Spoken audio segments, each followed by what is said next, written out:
Hello everyone, if you're new to my channel, consider liking and subscribing. It will make me feel wonderful if you do that. Thanks. By the way, I also have another Naruto and Luffy fanfiction channel. If you are interested, link is in the description. When the Tides Come In, by D.O. Warwahl. The Marines are losing a war that will change the world. As a last resort, they turn to the brilliant Vegapunk to solve their problems. So, obviously, he decides to summon the strongest man in the world. From an alternate universe, that is. They did not expect Monkey D. Luffy to fall through the wormhole. Pirate King Luffy meets Marine Luffy. Huge shout out to all the warlords of this channel. You know who you are. Want to stand among legends? Join the channel membership and show your support. Adios! Luffy watched on nervously as the other focused on him, black eyes saturated in something between curiosity and disgust. They unconsciously merged into one, and the strongest man curled his lip. The Marine swallowed, trying to will his body to stop shaking. He was reminded of the coppery tang of blood and nearly retched. His stomach twisted and turned into knots. Bile threatening bubble over. Luffy watched as the muscles in his counterpart's body tensed, like a wildcat ready to pounce. His blood ran cold when he realized that he was utterly terrified. That was no dream, he thought in dread, the nightmare from months prior flashing through his mind's eye. The images were still crystal clear. It wasn't a dream, and instead had been an event so momentous that ripples of discord had bled into their world. It was the memory of the man currently standing before him. He could vaguely hear Rika and Toma trying to speak, shrill squawking, but nothing penetrated the sudden tension stretching between the two. All noises were currently mute and he was as good as deaf. His attention was solely on his double. The man's eyes gleamed dangerously. A straw hat hung off his neck, which surprisingly didn't look out of place. Like it was meant to be there. They were both the same height, but for some reason Luffy felt like he was looking up at the intimidating figure. That gaze pinned him to the spot, dissecting him and looking into his very soul. An especially intense shiver passed down his spine, which his friends and his other self did not fail to notice. Someone touched his elbow. "Luffy, are you okay?" It was Rika, who while trying to hide it, was actually incredibly worried, and not just for her friend. The pressure between the two had thickened once again, to the point that it was suffocating and those in the immediate area were starting to feel uncomfortable. It was like the other Luffy could hear his thoughts. He shuddered again and took a step back. He needed to get out of there now. The man's eyes sharpened and focused intently on his other self, as though to say, "Running away." Luffy scowled, forcing his body to still. If he ran then he would regret it for the rest of his life. He stood his ground, and even dared to push back against that unstoppable force. He's a monster. Something seemed to snap, and they were suddenly at each other's throats. They sent punches and kicks and both were on the ground growling and hissing and yelling. Luffy felt all the air in his lungs desert him as a powerful punch connected with his stomach. He grit his teeth and fought back, going for the other's eyes. The sandals of the other scraped across his shins, while Luffy was trying to get as many hits in as possible. Red filled their vision as they attacked with wild abandon, simply brawling and ignoring any form of past training. Luffy bit down on something hard enough to break the skin. A calloused hand found its way around his throat, but the adrenaline momentarily let him forget about needing air. Those mocking and challenging eyes made him sick to his stomach. His heart was in his throat, beating quickly and heavily. He managed to kick the man in the chest, before attempting to twist him in a chokehold. The grip on his neck broke, and Luffy was nearly thrown back when air filled his chest. Black spots dotted the edges of his vision, but the only thing he could see was the monster, snarling savagely. And then someone was pulling him away from his double, tugging strongly and dragging him to his feet. Someone did the same with the other, who was still hissing and spitting and longing to attack. Luffy was in a similar state. Intense hatred welled up inside him, willing him to attack the monster that was currently shoving off Toma. Luffy heaved, his breathing labored, simply itching to fight again. The double wiped the corner of his mouth, where a trickle of blood was escaping past his lips. Luffy was skilled in hockey, which was probably the reason he was still alive after years of living at headquarters. His punches would leave marks, no matter how strong the fucker was. Rika let go of him slowly, as to ensure that he wouldn't jump after the other one.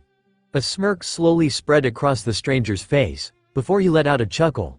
He then turned around and left, hands in his pockets and completely ignoring Toma, who tried to get him to stop. Luffy glowered at his back until he disappeared into the crowd. Luffy began to regain his hearing, and took notice of Rika, who was trying to catch his attention. "Sorry," he said, gaze shifting to her worried face. "Are you hurt at all?" she asked, glancing anxiously at his neck. There would definitely be some intense bruising later. "I'm fine.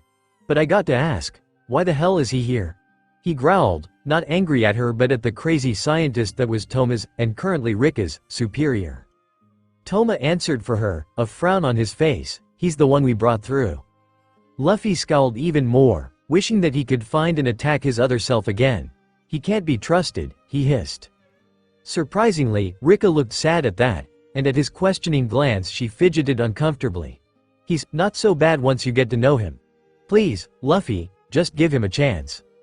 Forcing himself to calm down and not lash out at his best friend, he slowly let out a breath through his nose and replied, "That guy, he's a murderer."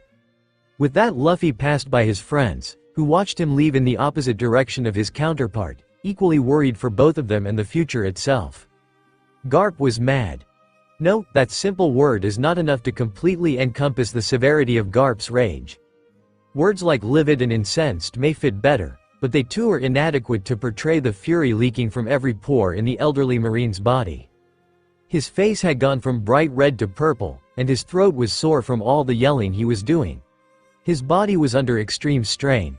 His poor heart was working overtime just to keep him on his feet. He was doing more talking than breathing, but he showed no signs of pausing anytime soon. Everyone but the subject of his anger had flinched and subtly fled the room, not wanting to be near the exploding volcano that was Vice Admiral Garp. Garp was really mad.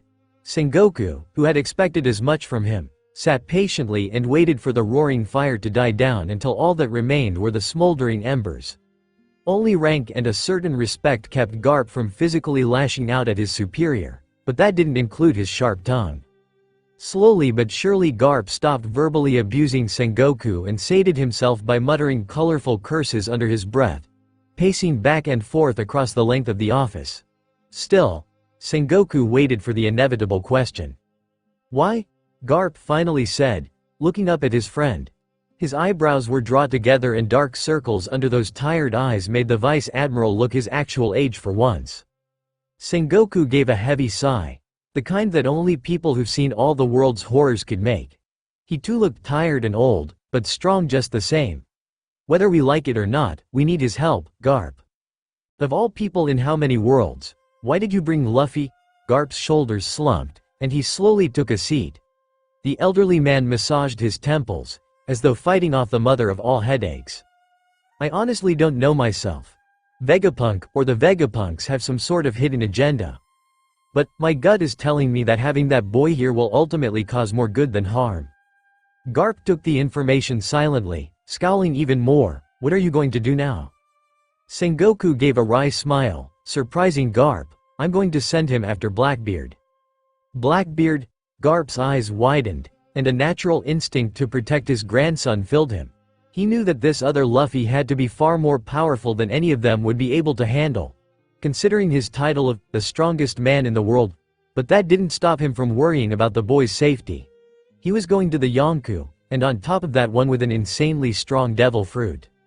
Apparently that kid has some experience in dealing with that bastard. At the moment he's our best shot. "Let me go with him then," Garp said, closing his eyes and running a hand through his hair. Sengoku studied the man, eyes searching his face for his motives. He then gave a good-natured chuckle and nodded his head. "If you insist. You should take our Luffy too." Both of the old men gave a sigh and wondered where their world was going. "Murderer," Rika frowned, her heart hammering in her chest. Her skin had gone clammy, and any sign of hunger that she may have had completely disappeared. Toma opened his mouth to say something, but decided against it. "I'm a pirate." "Wouldn't that make sense then?" Rika didn't want to think that her friend, from any world, had it in him to do that. So, if it was true, then what had driven this other Luffy to commit such a horrific act? "You should go after him," Toma said, nudging her in the direction that their Luffy had gone. Her heart dropped again. She knew that it was a bad idea to bring them together, but she hadn't expected such an outcome. For a moment the intensity between those two had been matched, and Rika had found herself paralyzed in fear. You shouldn't have to be afraid of your best friend. Toma looked helpless as he stared at her. Both of them were starting to feel the strain of being right in the middle of the crazy situation. Yeah, Rika said meekly before starting after her friend. Toma sadly watched her go. Luffy felt a familiar shiver pass up and down his spine. After becoming the Pirate King and the undisputed strongest man in the world, he still felt a little bit of childlike fear concerning his grandfather. This was true even now. His sensing abilities had evolved to the point that he could subconsciously tell when people were near and what their intent was, so when the familiar aura of that terrifying man approached, the Pirate King broke out into a cold sweat.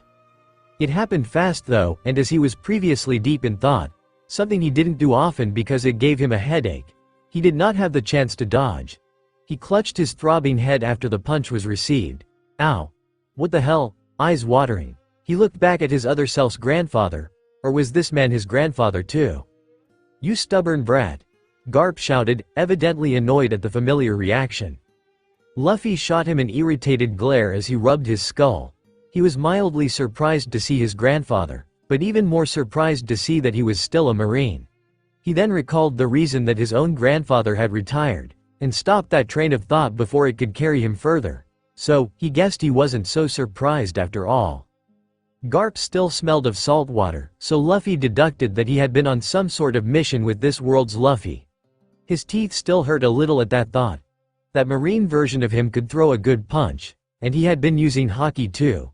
He certainly wasn't too happy at that Luffy's immediate reaction, but there was a look in his eye, like he knew something he wasn't supposed to know.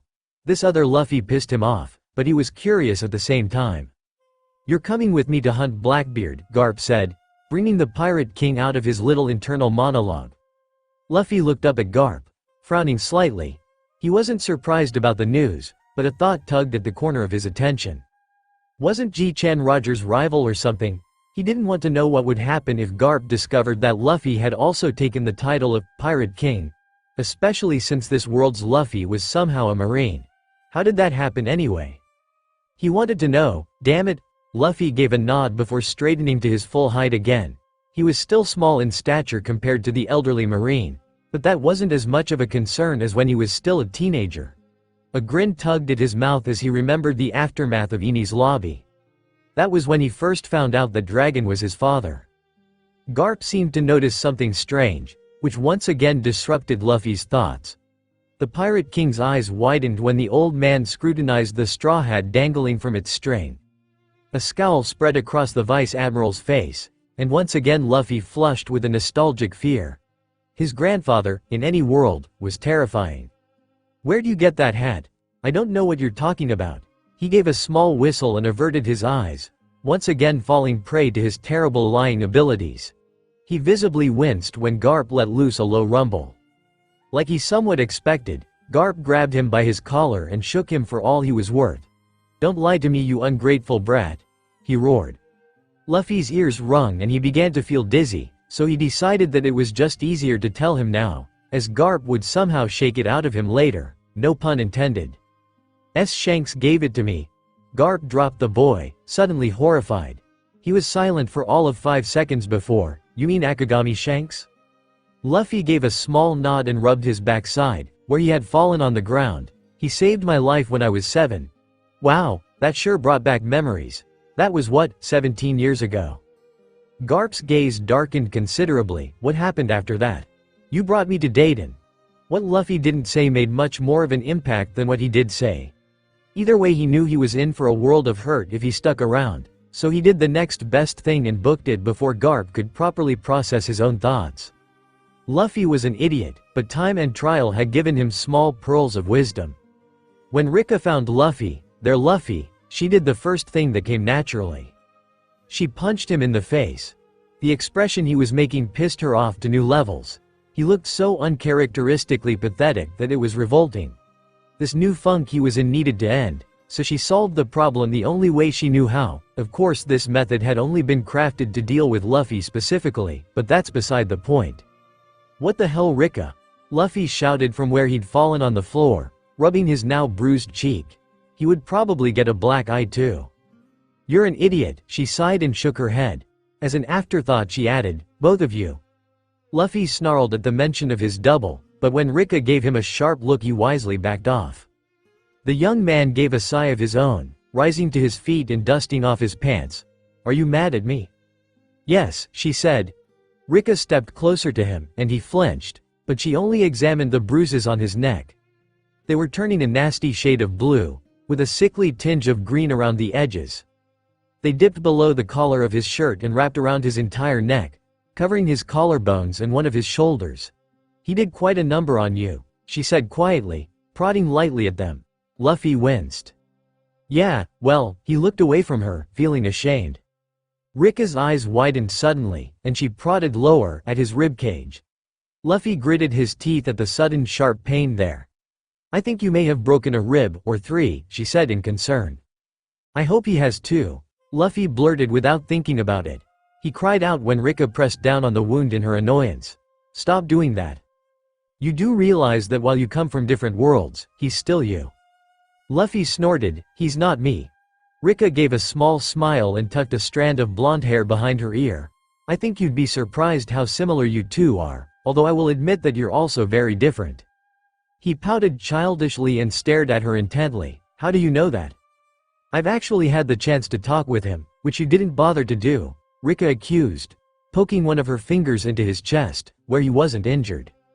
"I've already enough of what he's done." Luffy frowned seriously. "What do you mean?" She blinked in surprise. There was in his eyes something akin to fear and horror, but also an acute understanding of something that may have flipped his world. It made Rika feel uneasy. "I had a dream a couple of months ago, but I think it was actually his memory. I've never seen so much blood in my life." "Blood?" Luffy nodded. "It was like I was actually living it, too. Even now when I recall it I suddenly feel like I want to kill someone." Rika was shocked, but it somehow made sense. Their worlds were connected in more ways than one. "The other Luffy is kind of scary when he's angry," she admitted. Luffy's head whipped around to stare at her, his eyes the size of plates. He threw Garth right through a brick wall with one hand, and he wasn't paying much attention either. Luffy raised his eyebrows, seriously. "Yeah. Well, nobody really believed the story at first, seeing as the whole project had been kept secret." The Marine then chuckled. "That bastard probably got what was coming to him." Rika gave a small, exasperated laugh. "Probably. What else did he do?" Luffy's eyes were now wide with curiosity, something that Rika was very familiar with. She gave a small smile and slowly told her best friend of his counterpart's ability to eat, his devil fruit powers, and how that both of them couldn't sing to save their lives, but this other guy was much more vocal. Rika was suddenly very, very grateful for her friend's return. While the other Luffy had been kind and quite entertaining at times, she knew this one better. Overcome with fond feelings she embraced the slightly taller man in a hug, one that took him by surprise. "I'm glad you're back," she said with a smile. Luffy smiled too, but it was strained because she was squeezing his ribs, which should probably be treated quickly. "Yeah, me too." "Rika? You're hurting me." "Sorry," she squeaked, jumping away from her friend. They stared at each other before bursting into laughter, which was broken up again when Luffy heaved, clutching his side. She had missed him terribly, whether she knew it or not, because he was theirs. "You have a black eye." "I know. It was Rika, right?" "Yep." Luffy couldn't help but crack a smile. That girl reminded him of Nami somewhat, but in a different way. He was actually sort of glad she wasn't a carbon copy of his navigator. He refused to think about what could have happened to his crew in this world because he wasn't there. Or else he would probably be sporting a black eye too.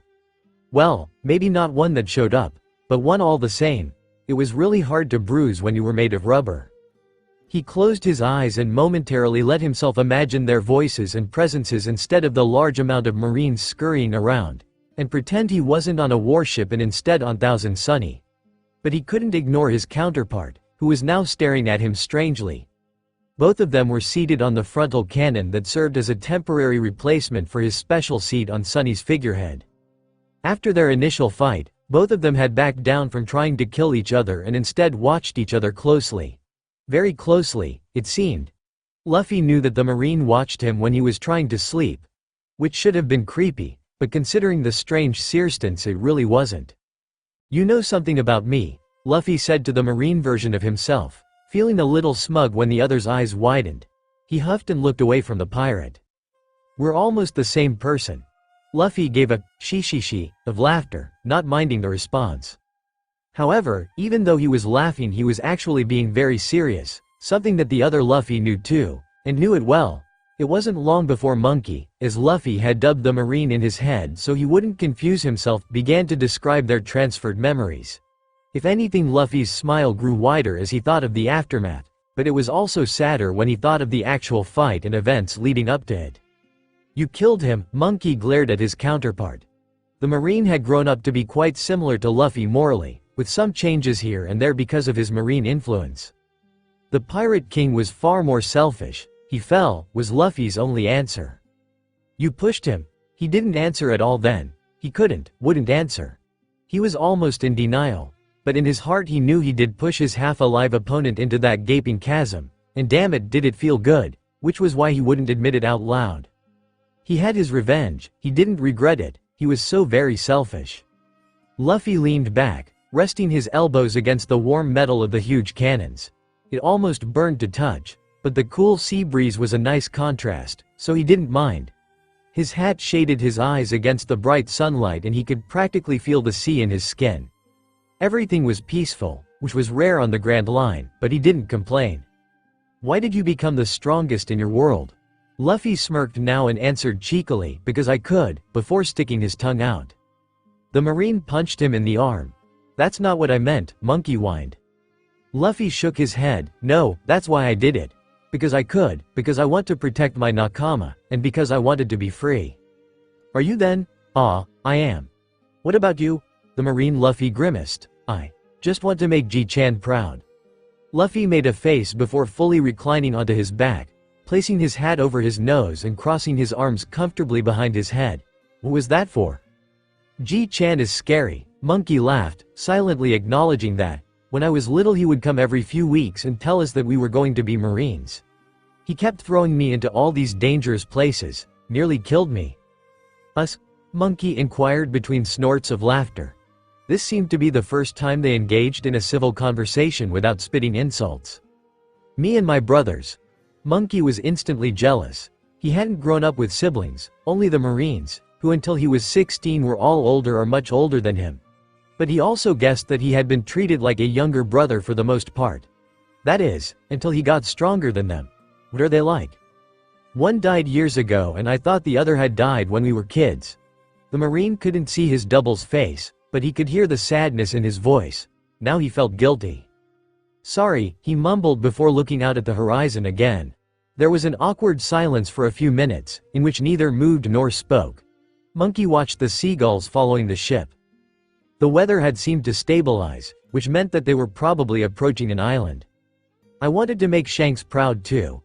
Monkey startled before looking down at the pirate. "Shanks?" Thankfully neither of them was the sharpest of wits, and therefore Monkey did not make the connection between the name, Shanks, and the name, Akagami Shanks. "He came and visited my hometown lots. He was the coolest. I always asked him to take me with him, but he never did." "How old were you then?" 7. Monkey had been living at Marineford for a year and a half by that time. "He lost his arm to save my life, and then he left for good, but not before I promised him that I would be the strongest." "He sounds like someone I'd like to meet," the Marine smiled, but Luffy didn't say anything. "Why do you want to make G-chan proud?" Luffy asked. He'd never really been that close to his grandfather, but after he became Pirate King the two of them had made contact again, years after Ace's death. That was the first time he'd seen his grandfather cry. "Well, 'cause he's family, his only family." While Luffy had never grown really close to his grandfather because of an underlying fear and the influence of his older brothers, the Marine version of him started to see the old man as a sort of role model. He wanted to be like his grandfather. Both kind and merciful, but at the same time able to beat the strongest opponents. The Pirate King sadly knew the truth about Garp, but he didn't dare mention it. "Do you want to be strong?" Monkey was taken aback by that question. "Well duh." Luffy wasn't convinced. No, it wasn't that he wanted to be strong, or at least not for the reasons that Luffy wanted to be strong. It was exactly what his first answer had been. He just wanted to make Ji-chan proud. He just wanted to be loved and accepted. Luffy was sure that his counterpart had no real ambition to reach the top of the ladder.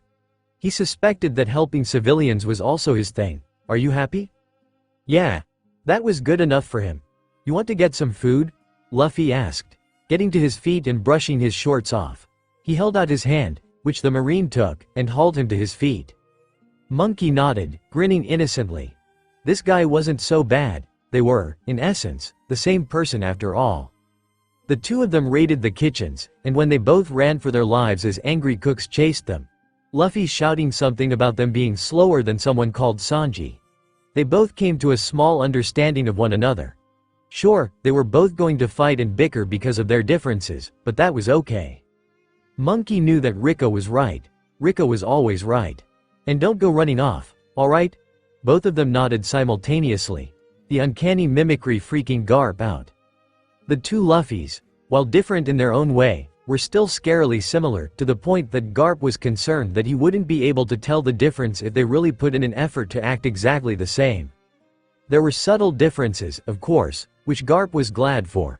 The most obvious one was the straw hat that the alternate Luffy stubbornly clung to, and after some awkward and amusing instances where everyone was unsure what to call the other one, the boy suggested that they just call him Mugiwara, after the hat itself. That hat worried Garp. He knew whom that hat used to belong to. There were also some other physical distinctions. Mugiwara's hair was slightly longery, obvious scars on his body. There was one right under his left eye, which Garp concluded that he didn't want to know the cause of, a nasty burn scar on his chest and a deep, jagged cut on his back that went from his left shoulder to his right hip that everyone had seen on one of the hot days when nobody bothered putting on a shirt. And the most puzzling thing was the tattoo on his right arm, just below his shoulder and wrapping around the bicep.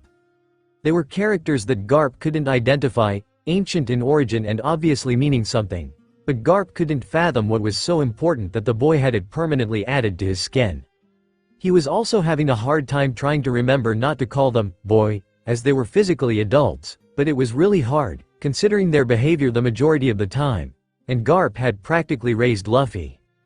Garp watched as both boys, men, shot each other a glance before rushing for the door, pushing and shoving each other aside like they were rivals and or brothers. Again, this freaked Garp out. They wouldn't stop fighting one moment, and the next moment they were practically linked telepathically. It was starting to drive the crew half mad. The Vice Admiral sighed. They were stopping to ask around for information. It had been 2 weeks since leaving headquarters, and what a strange fortnight it was.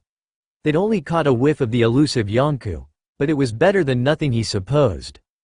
They were slowly but surely closing in, and when Teach discovered that they were after him there was no doubt that he'd be interested in finding out why. The meeting was inevitable at this point. He hoped that his grandson, his alternate self's grandson, the grandson that had grown up with mountain bandits and most likely Portgas d'Ace, the one he hadn't been there for, would indeed be able to deal with Blackbeard, or so help him he would forever regret it. Garp didn't show it in obvious ways, but he did love his grandson very much. Luffy was impressed. He was rather hopeful that this would work, and it seemed as though Mugiwara could pull it off. This was the first time his double had come with them to ask for Blackbeard's whereabouts. He demanded to go because he was bored out of his mind. The straw hat-wearing man had undergone a bit of a transformation. Luffy wasn't someone extremely famous, but he wasn't a nobody either. The whole, they're identical, thing also didn't help, and everyone mutually agreed that coming up with a bullshit story about how Mugiwara was his long-lost twin brother or something wouldn't cut it. Anyone with half a brain could tell that it went past being identical twins. So they had dressed Mugiwara up, careful to hide his face. It was an autumn island, which was good, because they made his counterpart wear a shirt with a hood that was probably a little too big for him. If it was a summer island he would probably overheat or something. It's itchy, Mugiwara whined as he scratched at his arms and sides. Luffy frowned in sympathy. You're wearing that if you want to come, Collison, the elected supervisor for the two of them, said. He was a very serious man, who obviously was not keen on the idea of babysitting two overgrown children. It was little known, and never really put into consideration, that Luffy was technically a higher rank than those in their little party. He hardly ever used the title though, and sometimes even forgot that he possessed it. The Marine was happy to let the others take charge, because that wasn't what he wanted. Mugiwara looked like a civilian now. He flat out refused to wear anything with the Marine symbol on it. The coat hid his face and any obvious scars. Mugiwara also wasn't wearing shorts anymore. Now a pair of jeans, seen as Luffy was, and they wanted to make as many differences as possible. But he still wore his sandals. The effect was just like they wanted. He looked like another person. Luffy slid in front of his double, looking hard at his face. It was shadowed, and if he didn't look at anyone directly, they wouldn't know the difference. Say something. Mugiwara gave him a dubious look before quickly commenting on how that the coat was still itchy. Luffy shook his head. You have to say it differently. We have the same voice. Realization dawned on his face before he began practicing. The other few Marines in their group tried not to laugh, but failed miserably. Both Luffys glared at them, which immediately shut them up. Are we ready to go yet? Collison drawled, not impressed in the slightest. They stuck out their tongues at him before unceremoniously running off. The group of them wandered the streets of the city, asking ordinary people if there had been any suspicious activity and/or pirates. The citizens were friendly enough, but many of them had their minds elsewhere and didn't know much. But, of course, they always seemed to attract trouble. The old man was nervous, and he knew that Luffy could tell that he was nervous. The Marine frowned as he asked him the appropriate default questions, frowning when he realized that the man was hiding something. What do you know? Luffy asked finally, getting to the heart of the problem. Mugiwara looked at the old man sideways out of the corner of his eye. The man had been lurking on the sidelines the entire time, just watching and waiting. Please, mister. Luffy looked down into the big, watery doe eyes of a 5-year-old girl. She was on the verge of tears, something that tugged at Luffy's heart. He kneeled down, placing a reassuring hand on the top of her head. What's wrong? You can tell me. He gave his best trustworthy smile and watched as hope kindled in her eyes. There are pirates on the other side of the island. They took Papa, she pleaded. This caught his double's attention. Luffy ruffled her hair and stood up. Don't worry. I'll find him and bring him back, okay? The little girl nodded, smiling through her tears. The old man, presumably her grandfather, ushered her inside before turning back to the duo. He seemed a little put out. Why'd you hide that?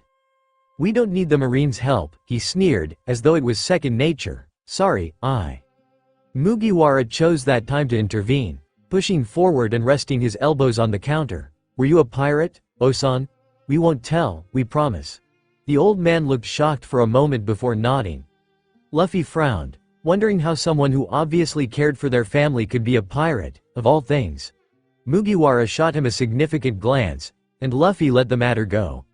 At least the old man was retired. My son's an inventor, but he can fix any kind of machine. They heard about it when they broke down here and took him away. I've been trying to get help. I'm far too old to fight anymore. Like he said, we'll help, Mugiwara said, motioning towards the Marine. The old man smiled and thanked him, taking his hand and shaking it. The two of them walked away with directions to the other side of the island. Come on, we have to head back to the others, Luffy said, dragging his other self behind him. Let's just go there right now, Mugiwara suggested. And what are we going to do if we beat them? They're pirates. They're going to be arrested. I'm not dragging all of them back by myself. Luffy stopped talking when he realized that he was now speaking to himself.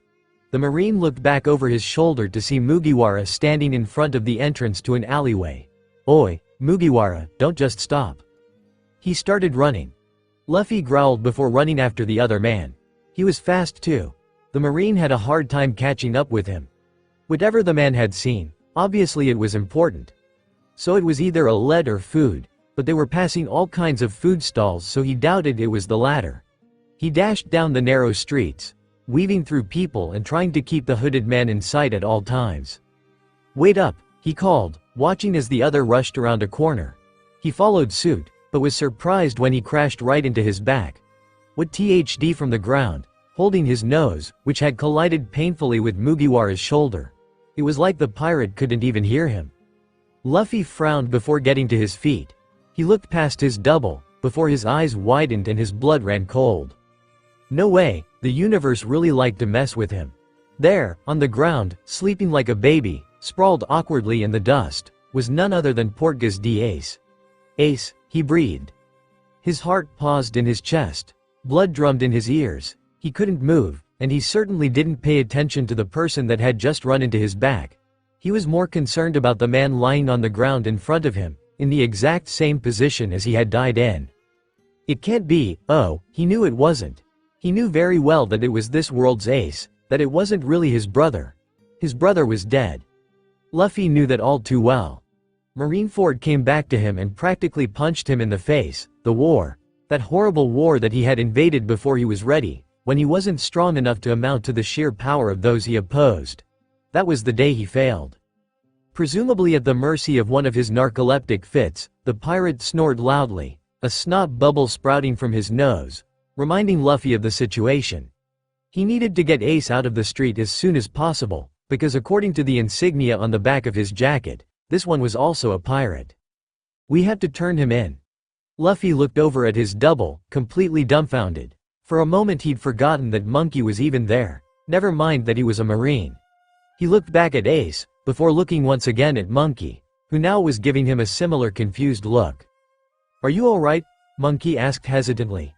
Luffy didn't reply as he turned back to his brother's double. This one was older, and dressed a little differently, but it was still unmistakably Ace. He rolled the man onto his back before hooking his hands under his armpits. "What are you doing?" Monkey demanded in a loud whisper, surprised at the very least. The Marine wasn't sure what was going on, but he knew that it was something strange and possibly not anything good. Whether his double had noticed or not, but Luffy was crying. "Give me a hand here," Luffy said as he started to drag the pirate towards the back of the alley. Monkey opened his mouth to protest before deciding against it.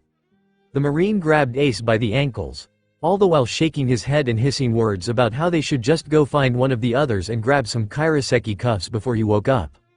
Luffy looked at the different buildings before signaling out a single, abandoned-looking house just at the end of the row.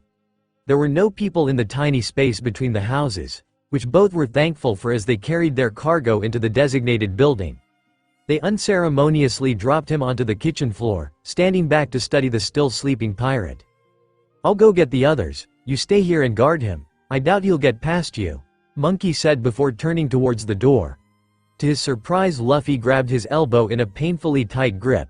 "Cut it out. You'll cut off the blood flow. I'm not rubber like you." "No," Luffy rumbled.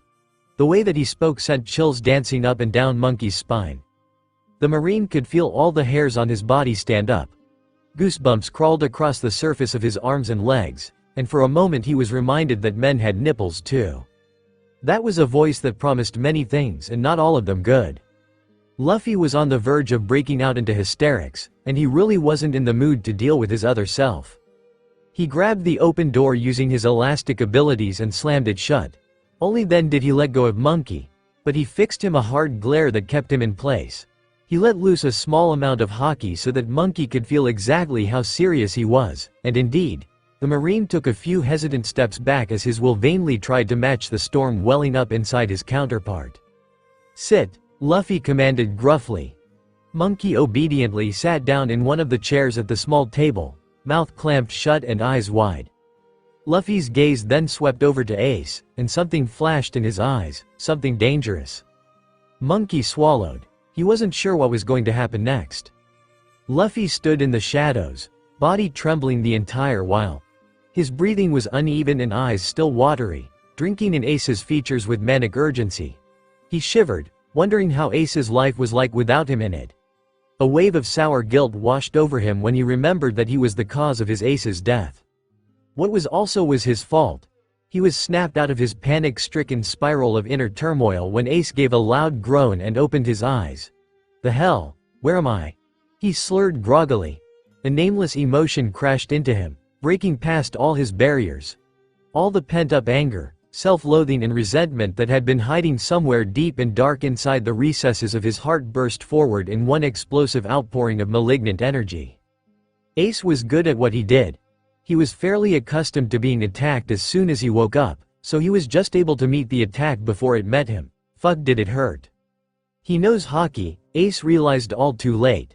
Before he could even shake off the weariness of slumber, he was pinned to the floor in a position that he couldn't bleeding move in. He swore loudly, shouting every colorful curse under the rainbow, trying to get this maniac off of him.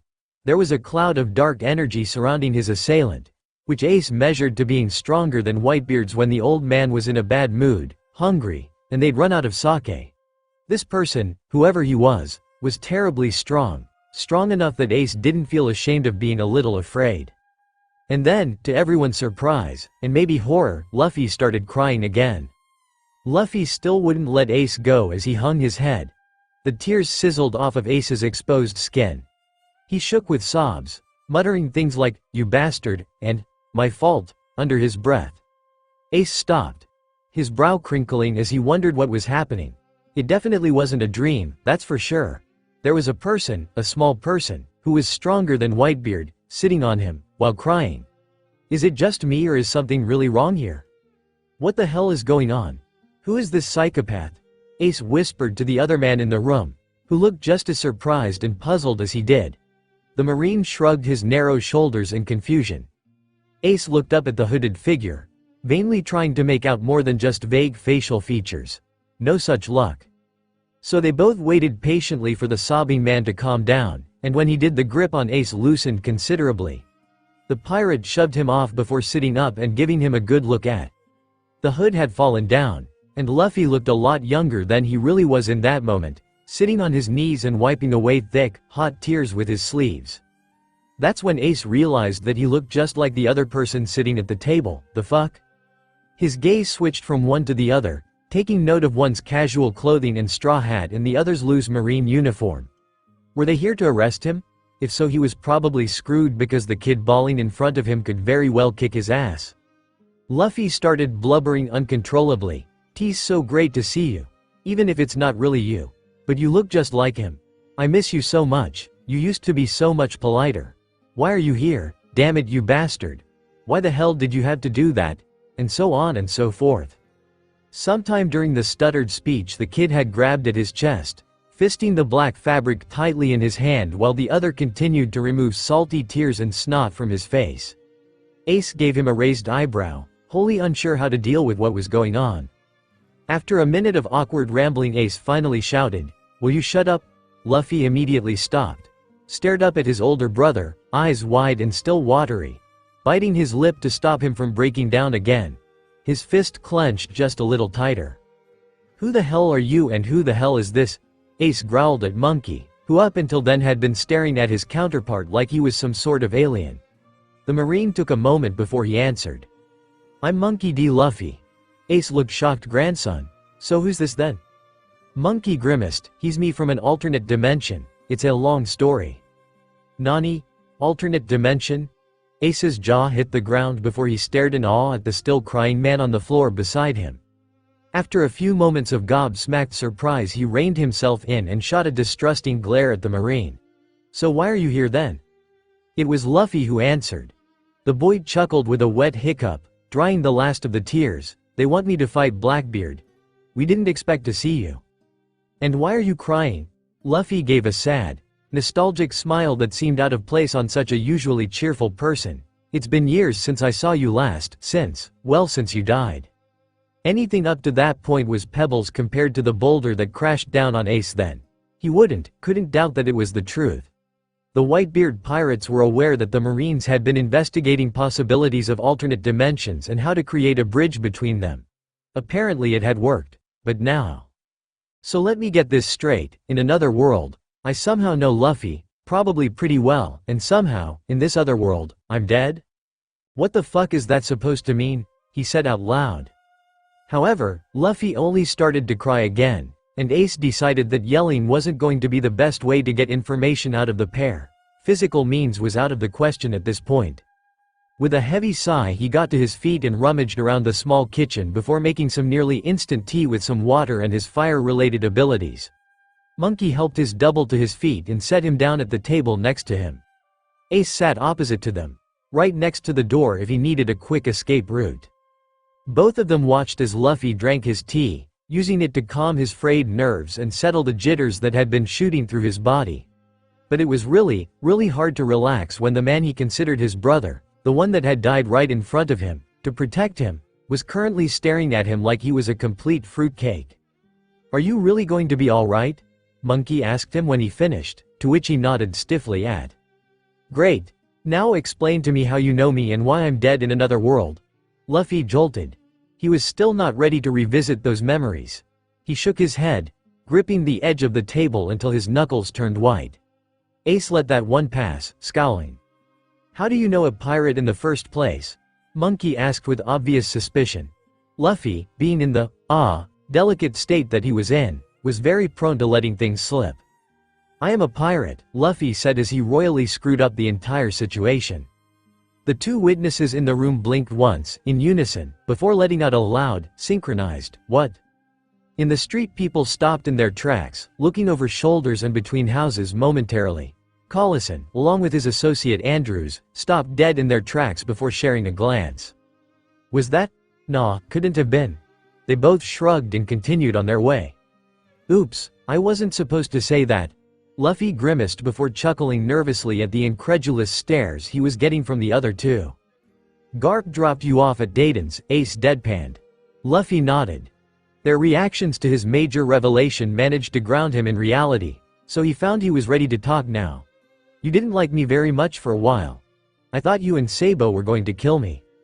Ace laughed, leaning back in the chair and crossing his arms behind his head. "What happened?"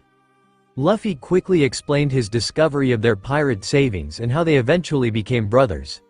Ace chortled, eyes sparkling and quite amused at the turnout in the other world. He hadn't really considered getting to know Garp's legitimate grandson, even if they were technically family by adoption. In that other world though, it sounded like he had, and that he enjoyed it quite a bit. Ace knew himself well. He was probably a better person over there.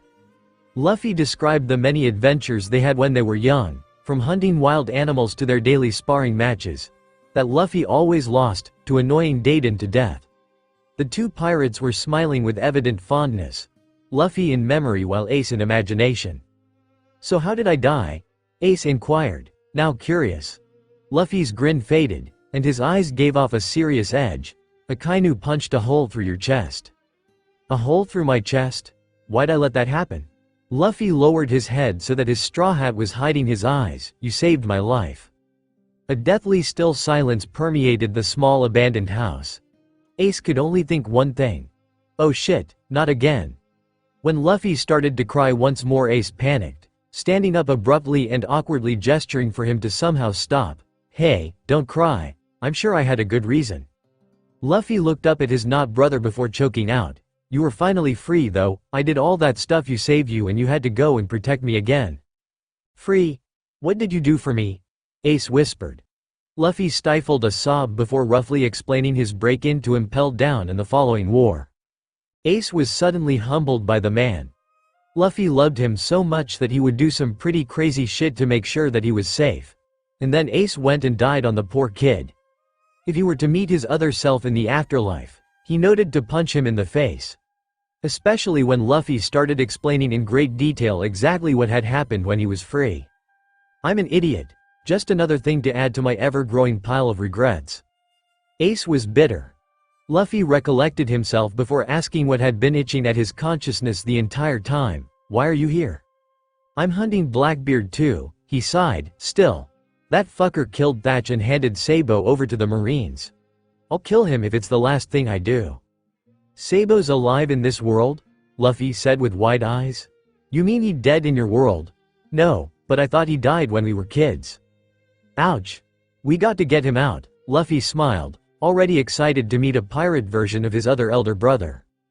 Beads of sweat started to form on Ace's face as he realized the implications. "You want to break into Impel Down a second time? Are you nuts?" "It'll be okay. I'm strong. You're also stupid. Come with me." Ace's mouth closed abruptly. The thought had occurred to him, but he also knew that it was practically suicide. "What do you mean strong?" Monkey spoke the first time in since Luffy let slip that he was a pirate. "He's the strongest man in the world. That's why we brought him over, to help us win the war." "You brought a pirate to help the Marines? Shut up, we didn't know." Luffy laughed as they fought. It reminded him of his and Ace's fights when they were growing up. So exactly how strong? Ace finally decided to ignore Monkey completely. Stronger than anyone, Luffy beamed. Let's make a deal then. I'll help you with your batshit crazy rescue plan to get Sabo out of Impel Down if you help me kill Blackbeard. Besides, we're both working towards the same goals in the first place. Sure. Oh, one more thing, he can't say anything, Ace hissed, pointing at Monkey. He won't, I promise, Luffy said confidently, shooting a look at Monkey while he elbowed him in the ribs. Monkey, who was still recovering from the fractures he received in their fight, struggled to breathe for a few moments. He didn't miss the hidden threat in Luffy's stare. It basically said, you say anything and you're dead. The Marine swallowed harshly, not daring to say anything back. Great, let's go then, Ace said enthusiastically, standing up and brushing off his pants. Blackbeard's on the island. Don't look now, but I think we may have company. Toma and Rika nearly jumped out of their skin as Vegapunk placed a bony hand on each of their shoulders, his voice dipping to a whisper. Toma nearly dropped some of the wires he had been holding, and he hissed in pain when a crack of electricity burned his fingers. What the hell? The man hissed, glaring at his superior over his shoulder. Admiral Akainu has decided to drop by for a visit, so I trust that you two will keep your mouths shut. I'm sure you know why he's here, the elderly scientist growled under his breath, eyes darting to the tall figure of the Marine on the other side of the room. Vegapunk's goggles were pushed up onto his forehead, something that he did when he was under stress. Toma's mouth pressed into a thin line, before he nodded. Stick around after you're all done working, alright? I need to speak to you too, Vegapunk whispered before releasing his hawk-like grip on his subordinate's shoulders. Rika and Toma exchanged a glance as he stalked away, coat flapping behind him. He's in a bad mood, Toma noted seriously. Rika didn't reply, opting to sneak a glance in the Admiral's direction. He was sifting through the crowd, speaking to individual workers and scientists. When he looked up, his intense gaze settled directly on her. Sweat poured down her face as she whipped around and reorganized the pile of papers in front of her. What's wrong? He asked.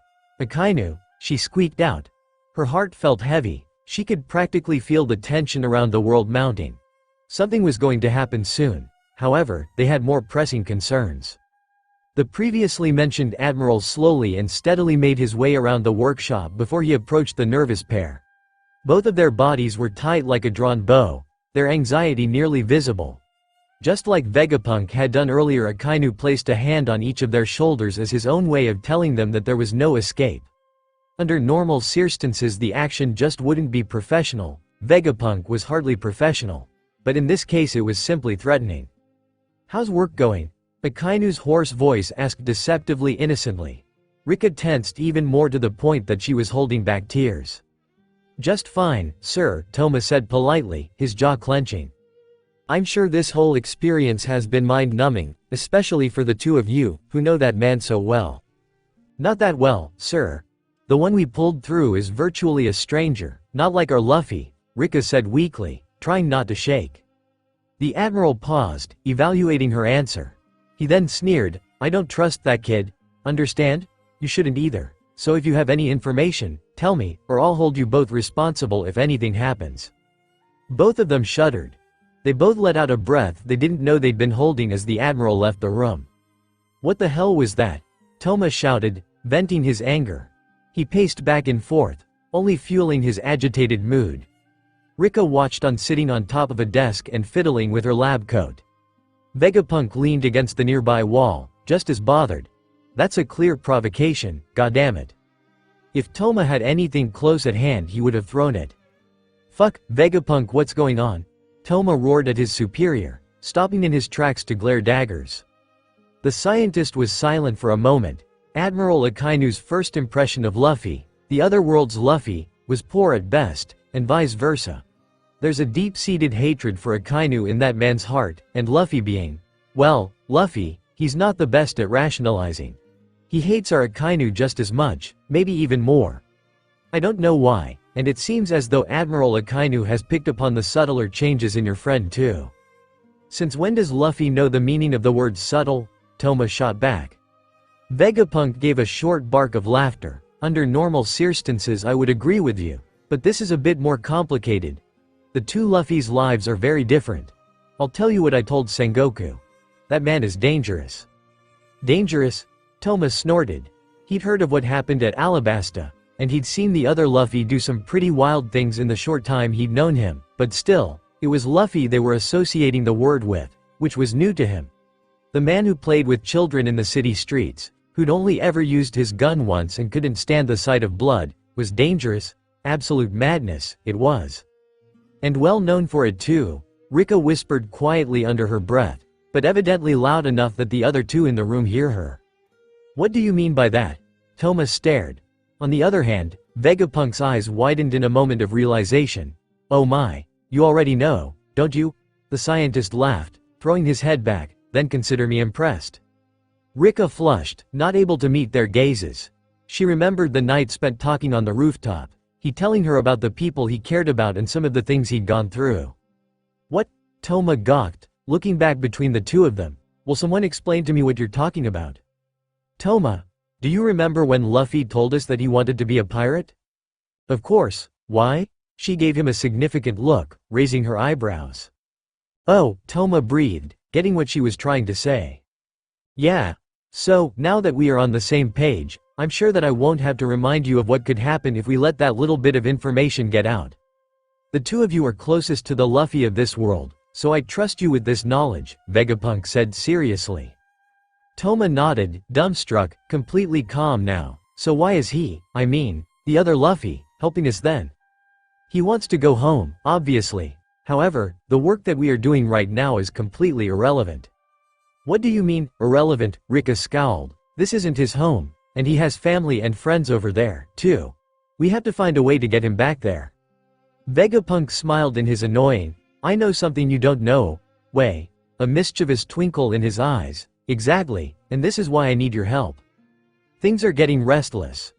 Ripples are spreading from the point when Luffy was brought into our world, and soon we are going to have to face the consequences of such a gamble. We cannot control Monkey D. Luffy. It is not in his nature nor is it our place to do so. What we have to do is make sure that when this does end, it doesn't end in disaster. Toma and Rika steeled themselves and nodded. Good, in the meantime I need your help with something. Rika's jaw dropped. I can't believe him, that lying jerk. Now she was absolutely furious. That was totally unacceptable, the entire time. From the get-go Vegapunk had a working portal between worlds, one more efficient than what they'd been working with, and it wouldn't blow up when activated either. The jerk. Rika fumed silently, glaring at the scientist who was now grimacing sheepishly. She'd felt just awful when Luffy had described his nakama and expressed his wish to see them again. And here was Vegapunk with the way to accomplish this. It pissed her off to no ends. And the worst bit was that he expected them to keep quiet about it. That's just cruel, Toma spat, closing the doors to the warehouse behind them. It was the middle of the night and here they were with a working portal at their fingertips. I'm sorry, but I had no other choice. It was an extra incentive to get Luffy working with us, to lie to him. Why are you showing us this, Vegapunk? Well, his crew demanded a price, so we'll just be loading boxes, don't worry. Rika felt the urge to punch something, but at the same time she felt a little excited. She'd heard stories of his crew, and she really wanted to meet them. Oh, and one more thing, don't mention to his crewmates that he doesn't know about the existence of the portal. It could cause problems. You're an asshole. The first thing that Rika noticed about the Mugiwara crew was that I imagined them to be, but at the same time they fit Luffy's descriptions to a T. There were only a few of them present to help carry the boxes to their ship, but Rika could pick out which one was which surprisingly easily. The swordsman Zoro, the doctor Chopper, the shipwright Frankie, the cook Sanji and the sharpshooter Usopp were all present. They were all so unique that it was hard to mistake them for someone else. As soon as Rika walked through the liquid-like portal carrying a couple of boxes of various supplies, her burden was lifted by the blonde cook in a form-fitting black suit. He smiled down at her, because she was 2 heads shorter than him, and said, "Young ladies such as yourself shouldn't have to carry heavy things, let me do that for you." She felt her heart flutter in her chest and a blush creep across her face despite herself, and it was hella embarrassing. If anyone else were to witness that, she'd never live it down. So she stood there, looking a little stupid, not really doing anything because the pirate cook had mercilessly flirted with her. "Pull yourself together," Toma said to her on his way past, his expression a little smug. Shut up," she blurted in embarrassment. On her way out the second time she nearly bumped into a huge towering figure, who glared at her as he swept past her. She felt her spine go cold, knowing that this guy could rip her in half without even moving. Her only comfort was that he had an embarrassing sense of direction, or at least from what she'd heard. As the cook was busy loading boxes still she silently and meekly trekked down the forest path towards the shore of the island, where a colorful pirate ship was docked. It was magnificent, just like it had been described. She was in absolute awe, it almost felt like a dream, and she felt out of place. Is this what Luffy feels like, she wondered, pondering what exactly was going on behind the scenes in the pirate version of her best friend. She hated Vegapunk for lying. When she walked up the gangplank onto the grassy deck of the Thousand Sunny, she was surprised by how comfortable it felt. It was ridiculous. She was on a pirate ship, for God's sake, and yet it was just so welcoming that she was blown away. Once again she was reminded of the tension between the two Luffys, and her stomach felt like lead. "That was our first impression too," a voice said, making jump. She looked over to see an orange-haired woman smiling at her, who she assumed was the navigator Nami. Rika hadn't expected her to be dressed so revealingly, especially since Luffy obviously held her in high regards. Luffy never did notice these sorts of things, she supposed, and she'd had first-hand experience with his ignorance of the opposite gender. First impression, Rika blinked, before realizing the navigator was talking about the ship itself. "Yeah, this ship is just amazing. Not something I'd associate with pirates." She chuckled. "Well, we're not really your conventional pirates, as you've probably noticed by now." Rika put down her boxes on the deck, as she was unsure where they wanted them. The others were steadily hauling in boxes, and the cook immediately picked up her share while saying something along the lines of, "I'll bring you a drink." "Yeah, I noticed," Rika said meekly. "So you're a Marine?" Nami eyed her, to which Rika grimaced too. "Technically I'm a doctor," she replied. The orange woman seemed to relax and gave her a warm grin. "You should talk to Chopper before you go then." "Thanks, I will." Rika tried to figure out how she was going to word the multitude of questions she had. Instead Nami asked a question of her own, which Rika was grateful for. The silence was a little awkward, as they were so different. "What's Luffy like in your world?" she blurted out.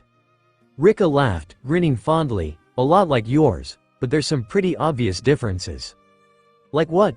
Rika began to describe their Luffy, and some of the things that he'd done, and by the time she'd finished most of the Mugiwara crew were crowded around and listening intently. They laughed when she told them some embarrassing stories of Luffy or what Luffy had done to other people. The poor boy was clueless. Some of the crew admitted that they'd had similar frustrations with his stupidity or his stubbornness, and other times they were surprised by what sounded like something Pirate Luffy wouldn't do. They told stories to pass the time, and Rika could only admire the pirate captain. "So how's he doing right now?"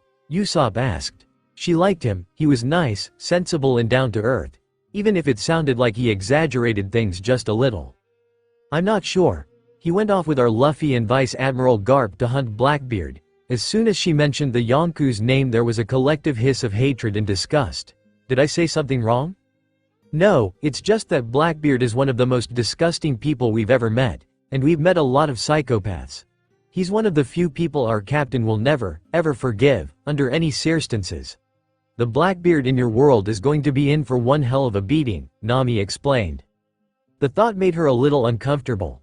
"Yeah, as long as Akainu doesn't show up everything should end just fine," Usopp noted casually. Rika went pale, and her eyes went wide. The Mugiwara crew was perceptive and picked up on this. The cook tried to make a big deal out of it, but was ignored. "Akainu is an admiral at headquarters," she said quietly, and all the pirates reeled back in shock. "Where's that portal? I want to go cut him up," Zoro growled, resting one of his hands on the hilt of one of his swords. Rika flailed her arms in panic. "No, you can't, Akainu already suspects that there's something going on. You'll just make it worse. Besides, what did he ever do to you?" A grim silence fell on the assembled group before Nami spoke up. "It's not what he did to us, per se, but what he did to Luffy, and because of what he did, we can never forgive him." When we found him we showed him no mercy, but we still carry that hatred, Sanji said. Rika gaped at them. What do you mean? Have you seen the scar on Luffy's chest?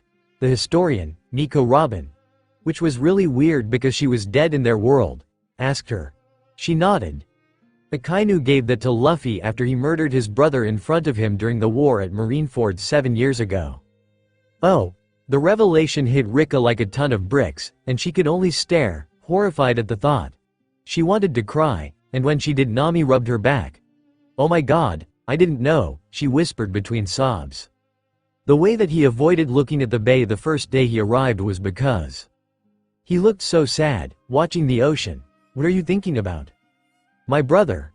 And then she discovered that their problems had just gotten a lot worse. What's going to happen to us? They were smiling. The two pirates were smiling, still exchanging stories and laughing gleefully. They got along exceptionally well, which had an eerie edge to it, or at least to him it did. The world was deaf. It passed by them not noticing how wrong this was. What was worse was that it himself doing it. He was a pirate in another world. When he was little he used to think that pirates were awesome, having adventures all the time and getting the treasure at the end. Whether it was food or gold, it didn't matter. He thought of them as these free, strong people, and it awed him. He was also without a father to look up to. Garp had brought him to Marineford so that he could be a marine. But when he was still a kid he would argue with the sailors who always ruffled his hair and said things like, "You'll understand when you're older." Understand he did. They were filthy. They stole and murdered and lied and cheated. They were not to be trusted. Luffy was 10 years old when he had his first real encounter with a pirate. Oh, it was such a kick in the pants when he saw what they were really like.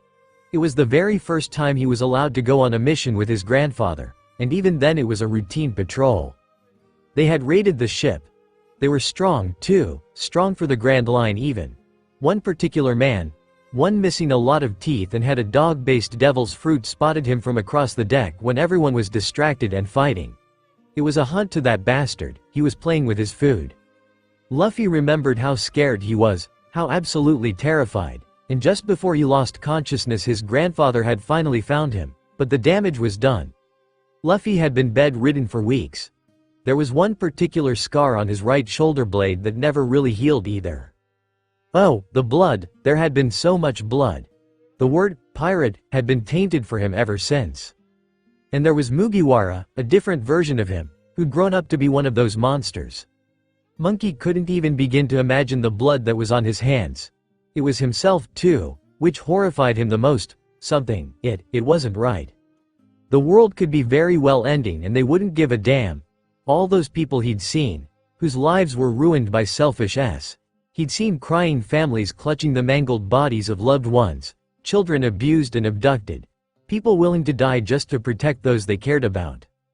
In the end pirates became the face of evil, as it was for so many others, and he made a promise to himself that he'd protect innocent people from them. Mugiwara being a pirate, it was insulting, and only reinforced the uneasy feelings he'd been getting. Something bad, something really bad was going to happen, and Mugiwara was right in the center of it. I have to stop it. The pirate Luffy was completely oblivious to the Marine Luffy's turmoil. Nothing could dampen the Pirate King's spirits, it seemed. He got to meet his brother again, even if it wasn't really his brother, and he was going to have to say goodbye to this one eventually too. But that was something he'd deal with another day. Today was a good day.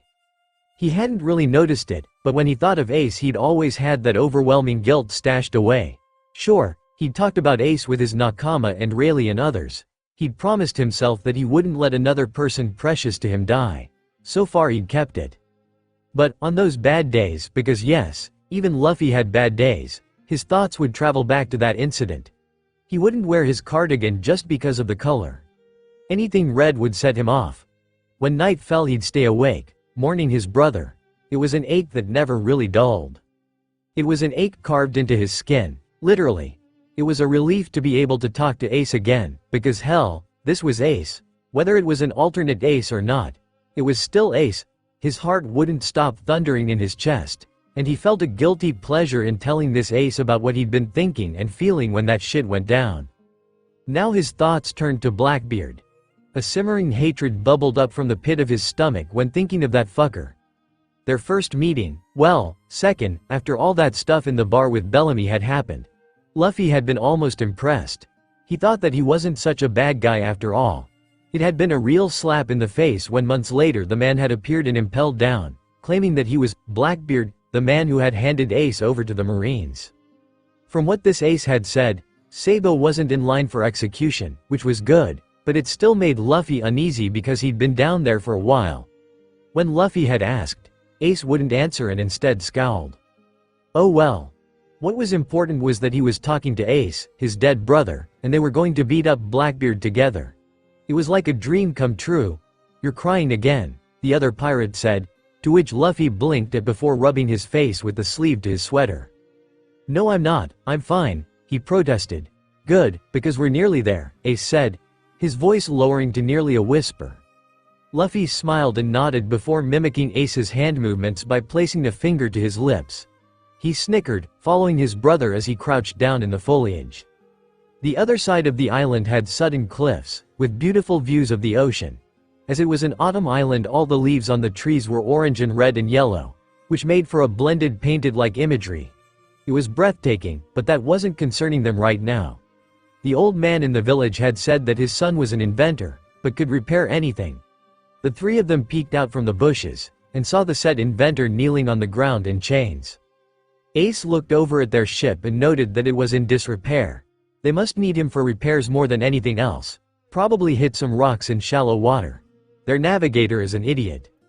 Hey, I recognize them, aren't they supposed to be in Impel Down too? Luffy said, frowning as he looked at the assembled pirates. Yeah, there was a breakout after Blackbeard became a Shichibukai. Events concerning him were pretty similar to your story. Minus me and Whitebeard dying, or that whole war in general. We have to be really careful though, because, oi. Before he got the chance to finish, Mugiwara had jumped from the bushes and walked casually towards the group of bloodthirsty pirates. Baka! Ace shouted, terrified for the poor kid. He still wasn't fully convinced of his apparent strength just because of how the kid was crying all over him and his obvious admiration for the man who'd become his brother. Sure, he measured to be stronger than Whitebeard, but from his story that wouldn't be enough to save him, and he was so skinny. He leapt after the straw hat wearing boy, intent on saving his ass before he was squashed, while Monkey sat in the bushes, absolutely dumbstruck. Blackbeard turned to the two of them, his mocking grin growing. Fire Fist, I didn't expect to see you here, how have you been? Shut up, Ace roared, his blood boiling. And who's your friend here? The Yonkou asked, fixing his gaze on the younger man. I'm Monkey D. Luffy, and I'm going to kick your ass, again, he said, his own grin widening. Surprised silence. Luffy kept a straight face, staring at Blackbeard. Teach sneered at the pair, take care of them, he said, turning his back to them. Luffy's grin faded before he sent a wave of haki through the clearing. Blackbeard's subordinates shook dramatically before falling over, one by one, completely unconscious. Holy shit, was Ace and Monkey's thoughts. Blackbeard stopped dead in his tracks before looking over his shoulder at the man who'd just decimated his forces without moving a muscle. His grin was gone and he scowled at the man's smirk. There was a glint in the eyes of the black-haired kid, something different. There was a silence in the felt its breath. The tension was nearly unbearable, and then, suddenly, without warning, they pounced. Luffy leapt into the air and sent a bone-crunching punch into Blackbeard's jaw, whose head snapped to the side as he spat out blood and a handful of teeth. The Yonkou stumbled backwards, clutching his mouth and crying out in pain. Gear second. Luffy left no time for the Yonkou to recover and sent him every which way across the clearing. Even the air shook with the power in those punches, and it was a testament to Blackbeard's, and through that, Luffy's power that Teach could handle more than one. Ace and Monkey watched in awe, their jaws hanging open as they watched Luffy kick Blackbeard around with hardly any effort. He was a pink and black blur, and at some points they couldn't even see him, and they were a lot faster than the average person. They winced at every blow delivered, because they knew that it would hurt like a bitch, and they could easily kill a normal person. Neither had any trouble imagining him as the strongest person in the world now. Of course, to give credit to Teach, the Yonkou was able to pull himself together for long enough to activate his abilities, and managed to send his own punch, which missed narrowly. Luffy jumped back to stand a little ways away, watching and grinning menacingly, a flicker of hatred in his black eyes. Black hole, Blackbeard thought he'd won at that moment. I don't know who the hell you are, kid, but I don't care. No matter how good you are, you're still a devil fruit user, and you can't beat me. Baka, weren't you paying attention? I said that I was going to beat you again, he smirked. Luffy then did something completely unexpected. His body, or the parts that they could see, began to turn a shiny black. Haki, was the unison thought between the three other conscious people, and a hard dread filled their stomachs. The pirate then brought his thumb to his mouth, which looked rather out of place in the middle of a fight, but when he bit down on it, making a little rubber squeak, they knew something was coming. Luffy blew into his thumb, and his hand began to inflate until it was absolutely massive. Jet armored elephant gun, he shouted before the massive fist collided with a stunned Teach lightning fast. There was a large explosion in the distance, and everyone in town looked towards the forest on the other side of the island. A cloud of dust and debris flew up into the air, accompanied by all the birds in the forest.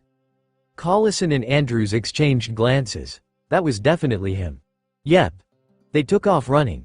Ace closed his jaw, shielding his face as they were pelted with clumps of dirt.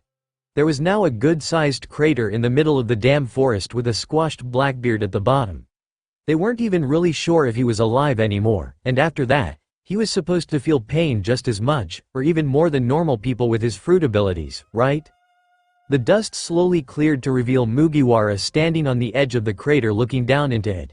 He'd returned to normal, so his skin wasn't pink and steaming or black and shiny, and his arms were normal-sized. His two spectators slowly and carefully approached the massive hole before looking down at a bloody and bruised Teach. Is he dead? Ace asked. I dunno, but I think I may have hit him too hard. Oops. The pirate laughed, scratching the back of his neck like he hadn't just killed a man. The other two glared at him. The others will be on their way after that, Monkey noted, glancing towards the town apprehensively. Damn, you're right. It would be bad if the Marines saw me here, Ace growled. Do you have to go? Luffy asked, looking sullen. Ace frowned before sighing. I'll find a way to contact you again. Alright? We're still going to impel down. Promise? Luffy said, panicking a little on the inside. Promise, Ace replied. Luffy launched himself at his brother's counterpart and enveloped him in a suffocating hug. The 2nd Division commander grimaced before patting the man on the back. He wouldn't lie and say that the mood swings were a little off-putting, but he sympathized and understood why. Ace peeled the man-child off of him before heading off towards the cliff face. Oh, and one more thing, he said, looking back at the nearly identical pair. What? Luffy blinked at him. Thank you, and see you later, he said before giving a little two-fingered salute and falling over the cliff backwards. Luffy waved goodbye, smiling bitter-sweetly. Whoa, Collison breathed, taking in the ridiculous scene in front of him. Both of the Luffys looked at him with large, unblinking owl-like eyes, standing in the middle of what looked like a war zone.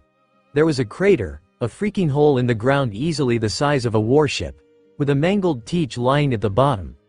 His crew were scattered around the clearing, unconscious and foaming at the mouth, along with a man in chains which he assumed was a hostage of some sort, who wasn't in a much better state than the pirates.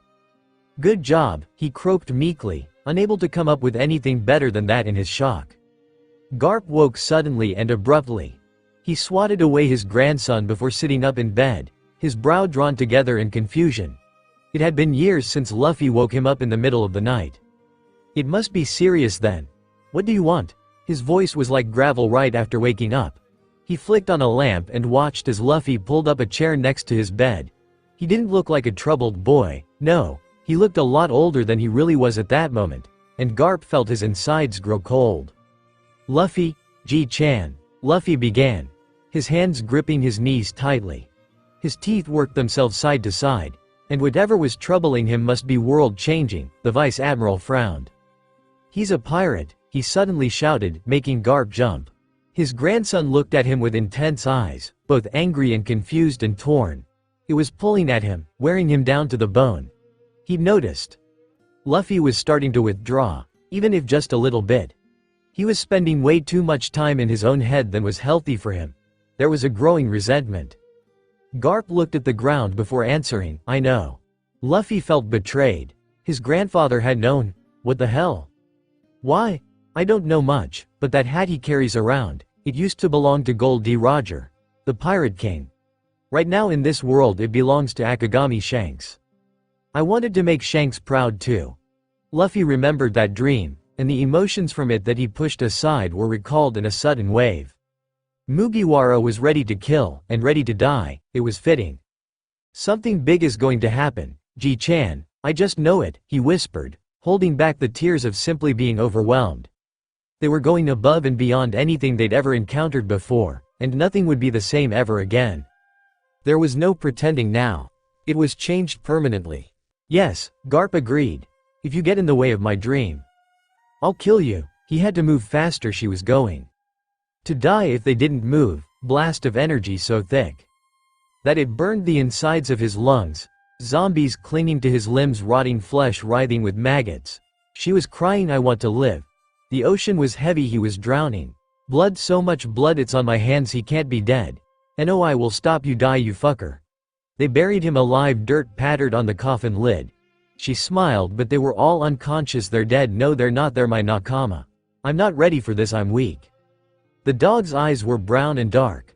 I'm going to die. He's going to kill me. Come out and play, runt.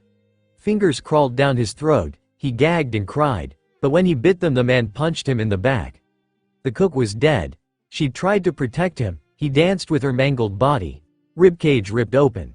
His skin was ribbons, stinking blood pooling around him. The dog splashed the walls with it, painting pictures.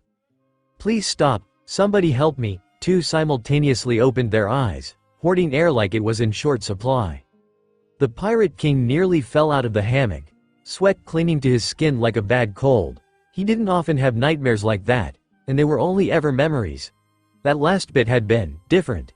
It went from flashes of past experiences to a too real replay of a little kid being tortured and humiliated by a man with a dog's devil fruit. That was just sick, he scowled. He remembered when he was a kid and the local pirates had used the spiked gloves on him. And as painful as that experience was, in the dream the child he'd been was absolutely terrified, to the point that it almost made his nauseous thinking about it. Pushing it off to the side, he decided to ignore that mystery dream and instead go back to sleep. He breathed in through his nose and out through his mouth before rolling over. It was too early to think. On the other side of the bunk room of the warship, the Marine Luffy wasn't in a good state. Unlike the Pirate King, he wasn't used to dealing with nightmares. What the hell was that, he thought, stomach churning. He suspected that it was the same as the nightmares from months previous, the ones where he'd witnessed the pirate murder a person. But it changed, and it shook him up more than seeing flashes of Mugiwara's life, because that was his memory. Luffy could still remember what that man smelled like. He grit his teeth and looked over past several bunks to the hammock Mugiwara insisted upon. The other man shifted in his sleep, but never made a noise. I hope he isn't dreaming my dreams in return. Blackbeard was sent straight to the depths of Impel Down. Technically that was his second visit, and the warden had quite the fit when he realized that the man who'd trashed the place would now be their prisoner. A happy fit. He threw the Yonku down into the pits of level 6 with relish. They gave him maximum security containment due to his abilities and strength so that he would never see the light of day again. His crew was in a similar situation. The little girl had her father returned to her, and Luffy had been more than surprised to be thanked by the grandfather, a former pirate. The older man had just about sobbed all over him, while Mugiwara had laughed from the side. They returned to Marineford shortly afterwards. The whole trip had been one great mindfuck. Luffy was completely exhausted and had been dreaming more and more often to the point that during the day he was noticeably tired. So when he came back to the place that had been his home for nearly 18 years, he felt relieved. At least there was still some normality in this bizarre situation. He was unpacking, more like throwing all of his shit on his bed, when Toma approached him. The scientist didn't look so good, but his presence immediately brightened his day. After several weeks in close proximity to Mugiwara, he was nearly hysterical. "Toma, how are you?" he greeted with a cheesy grin. The brunette didn't look as thrilled to see him. "Hello Luffy, I heard that you two found Blackbeard?" Luffy's grin faltered for a second. "Ah, we did. They weren't kidding when they said he was scarily strong." "Which one, the other Luffy or Blackbeard?" "Both. They fell back into silence, and Luffy continued to stare at Toma. The taller man looked distinctly uncomfortable under his gaze. "Luffy, have you been sleeping at all?" he finally asked.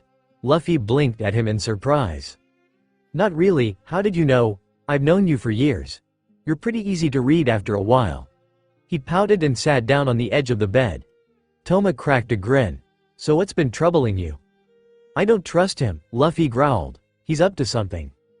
Toma muttered under his breath, "Like bleed the Marines of our remaining money?" Luffy almost missed it. "What? Nothing, continue." Toma waved his hand and leaned against the doorframe. Luffy let out a sigh and flopped back on the bed. Man, he'd missed it. It was really comfortable. Sure, the warships were cool, but this was his bed. A wave of exhaustion overtook him. "You remember the memory dream?" "You mean the dream that had you a wreck for 3 days?" He gave an affirmative grunt. "I think I've been having more of them." Toma raised his eyebrows. "What kind of things did you see?" The scientist had freaked over Luffy's weird mind-reading abilities for a little while after the two of them had met face to face. That's him, Toma. But had since gotten over it. For the moment it could help them get through the oncoming storm. "A ruthless killer," Luffy replied solemnly. "I saw him murder." He dropped off in mid-sentence, his gut churning. Toma walked over and sat down next to Luffy on the bed. Luffy looked up at one of his two best friends, feeling helpless. He'd seen his double befriend one of Whitebeard's commanders and beat the shit out of Blackbeard. Then he heard of some of his exploits from years previous and was just about directly threatened.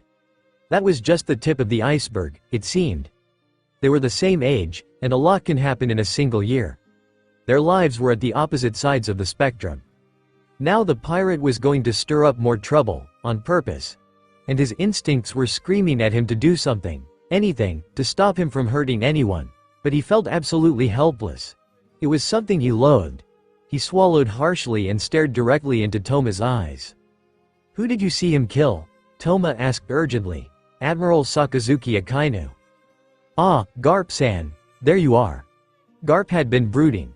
He was normally a man of such action that brooding was something he did only when severely troubled, but had his hands tied behind his back. Normally his solution to just about anything was to charge in, kick ass and put the offenders in chains. Or at least crush them so they couldn't run away. The root of his current problem was his grandson, and as much as he'd threatened to kill Luffy when he did something stupid, he would never actually wish substantial harm on him. But this guy wasn't exactly his grandson, and in a fight, Garp grudgingly admitted to himself that he would probably lose.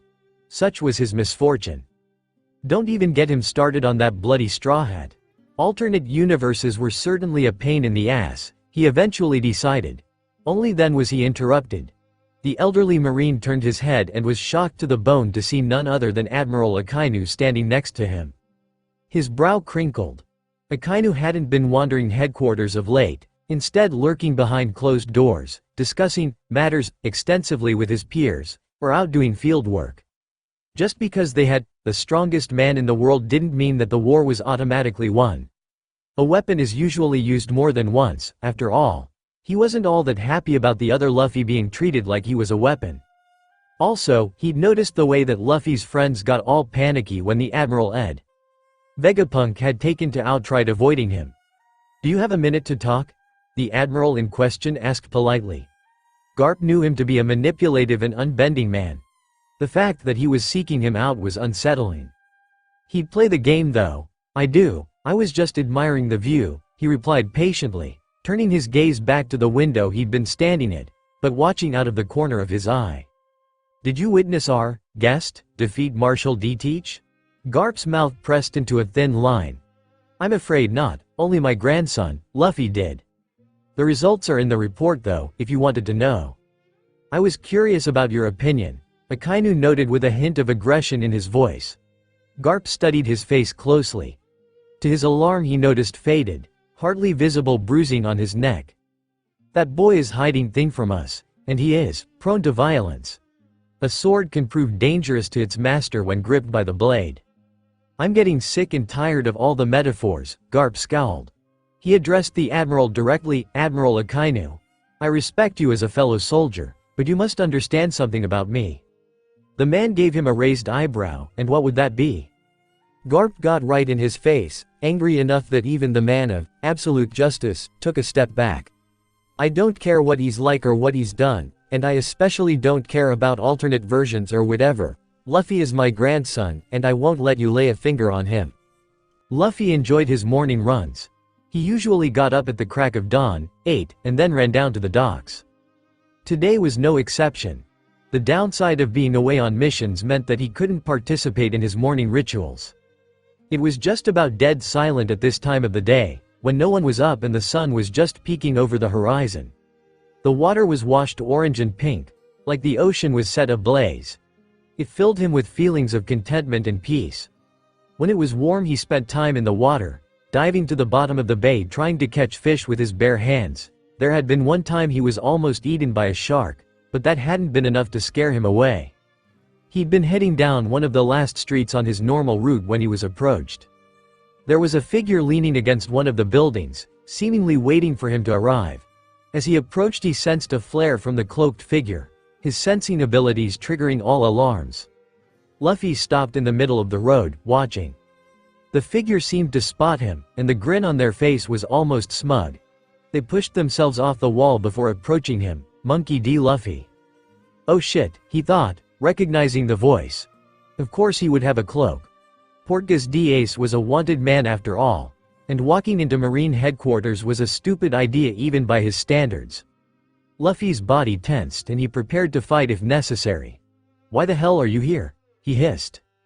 Ace smirked in response. Hey, no need to be hostile. I'm just here for the other Luffy. You wouldn't mind telling him to meet me down at the docks at midnight, would you? So he thinks that just because I'm in on their secret, that'll help, Luffy scowled. Fire Fist chuckled at his sour expression. Thanks, he then strode off, disappearing into one of the alleyways. Luffy continued to glower at his back, enraged at his careless tone. First, I'm a Marine captain. I don't help pirates. I'm worried, Garp said bluntly. Sengoku stared unblinkingly at him for a few moments before letting out a sigh. You are not the only one, he admitted. Garp took that as a sign that he wasn't going to be kicked out of his friend's office, so he pulled up a chair and grabbed the sake bottle that Sengoku had been sipping out of. Oi, don't drink all of it, the fleet admiral said, exasperated. It seems like we tend to end up talking like this far too often, Garp mused. Two old men worried that the world will end up in the toilet. All we can do is sit back and watch this damn thing unfold. It's frustrating. Sengoku nodded, letting the vice admiral piss out his worries. He reclined in his chair, taking off his seagull hat. I understand, he said soothingly. Garp drank more. I think I might end up drinking all your sake at this rate, he growled. Damn it all to hell. Garp, what's been ruffling your feathers? You've been moody since before you left to hunt Blackbeard. Sengoku was legitimately worried for his friend. It wasn't often Garp got so worked up about anything. Of course, the stem of all his problems usually seemed to be his grandson. He was the one thing Garp cared most for in the world, and the thing that annoyed him to no end. Sengoku knew this very well. He was also well aware that Garp was a stubborn mule and didn't like admitting anything was wrong. I haven't been moody, Garp argued like he was a hormonal teenager. I rest my case. Shut up, at least I don't have a flippin' seagull on my hat. There were a few moments of silence before they both broke out into laughter. Sengoku wiped a tear from his eye as he looked at his hideous hat. That thing is rather silly. You're telling me, Garp chuckled, downing a third of the bottle. Sengoku let the companionable silence continue, watching the sun shine on the water of the bay. There were kids playing down in the streets. Even in times of war, if kids could smile, there was hope. So what's really been on your mind? Who else? My grandson, the bloody buffoon, Garp grumbled under his breath. You know that straw hat that Mugiwara wears everywhere? It belonged to fucking Akagami, Shanks and Roger before him. The fleet admiral let out a small chuckle. Honestly, that doesn't even surprise me. This is absurd. I had a chat with Vegapunk a few weeks ago, and he told me some things that really made me think. Garp snorted, that man has way too many secrets. Yes, he does. Did you know it was him that stole the light fixtures? Sengoku cracked a smile, which Garp matched. Anyway, he told me that the world he comes from is in an era of peace, which is likely accounted to Luffy, Mugiwara, as you're calling him. being the strongest man in his world. Here's the thing though. Vegapunk said that Mugiwara is no hero and that he's ruined just as many lives as he's saved. Garp grimaced, so I was right, he's a pirate. I think so too. It would certainly explain why he laughed so hard when we asked for his help in the first place. The two old men guffawed at the thought and how ironic that was. Don't you think that the fact he has Roger's old head strike you as symbolic? What do you mean? He raised an eyebrow. Well, Vegapunk happened to mention Roger in our conversation. I think he might have been trying to tell me something. Something seemed to dawn on the Vice Admiral. Wait, you don't think he's… No way. Sengoku gave a shrug. We won't know unless we ask him, and I'd rather not risk him running for now. He's been willing to help us in the meantime. Garp set down the bottle of sake and collapsed in his chair. I'm getting old for this. Again, you're not the only one. The Gorosei are bitching up a storm and I'd rather not deal with them most days. They're not happy about the Mugiwara situation. He gave a sympathetic nod. Did you know that Sakazuki has something planned? He approached me to fish for details of his fighting capabilities. No doubt looking for obvious weaknesses. A flash of anger crossed his face. Sengoku didn't look surprised, but slightly perturbed. Yes, he did something similar after Crocodile was arrested. We held a meeting to formally ask Mugiwara for assistance, and Akainu was especially interested in why he'd knocked everyone unconscious. If I didn't know better, I'd say that Mugiwara was purposely hiding the extent of his abilities. Then again, Luffy's never been one to boast. He acts like a child half the time. Garp slid his hand down his face. Those two give me a headache. I think that after all of this is over I'm going smiled fondly at his longtime friend. I've had similar thoughts. They were just two old men worried for the world. What happened while you two were gone? Rika asked borderline politely. She was very anxious to find out what had happened. Several weeks on a boat with your alternate self that you previously tried to kill. Not a good combination. Luffy stuffed 3 sandwiches in his mouth, staring at her. She had to admit that the staring was creepy. I hope he's just formulating an answer. He swallowed and she was slightly grossed out at the way his neck stretched, but didn't comment. He's been seeing my memories, the pirate said simply. Rika gawked at him. What? In his dreams, Luffy elaborated, looking at her like she was some sort of idiot. Why you're irritating in any incarnation. Alright, she sighed, let me rephrase that. How did you two catch Blackbeard? Luffy gave a half-hearted shrug. Ace told me where he was and then I beat him up. Ace? My brother, but the one from this world though? Rika tried not to be sick as she remembered what his crew told her. The front of his shirt was open and she tried not to stare at the large burn scar on his chest, courtesy of the other Akainu. Luffy continued to eat, unmindful of her disquiet. Monkey D. Luffy wasn't in the best of moods. It didn't help that as he was searching for Rika, he'd found her sitting with Mugiwara at lunch. That hadn't registered well. Oh no you don't, he growled to his mindscape and crossed the room in angry strides. Oh, hi Luffy, Rika greeted him as he came over. We were just talking about you. I'm sure you were, Luffy muttered before he grabbed her by the arm and started dragging her out of the room. Oi, Luffy, what the hell are you doing? She yelled, angry that he was being forceful. His grip was actually painful. He let her go only when they were outside of the mess hall and down a deserted hallway. Why were you talking to him? Luffy hissed. He looked agitated and restless, ready to bolt at any moment. There were dark circles under his eyes and his hair was messier than ever. In short, he looked like shit. This did not go unnoticed. Rika frowned in frustration at him. What makes you think that it's any of your business? I can talk to who I like, and he's practically you in the first place. No he's not, Luffy roared, and Rika recoiled in shock. The last time he was this angry was when he'd first seen his counterpart, but that hadn't lasted long. He'd recognized that he was being unfair to his friends, but this time he seemed so frantic that he was almost beyond reasoning. Luffy, listen to yourself, Rika said calmly, you're being irrational. He's on our side. He gave a near hysterical bark of laughter.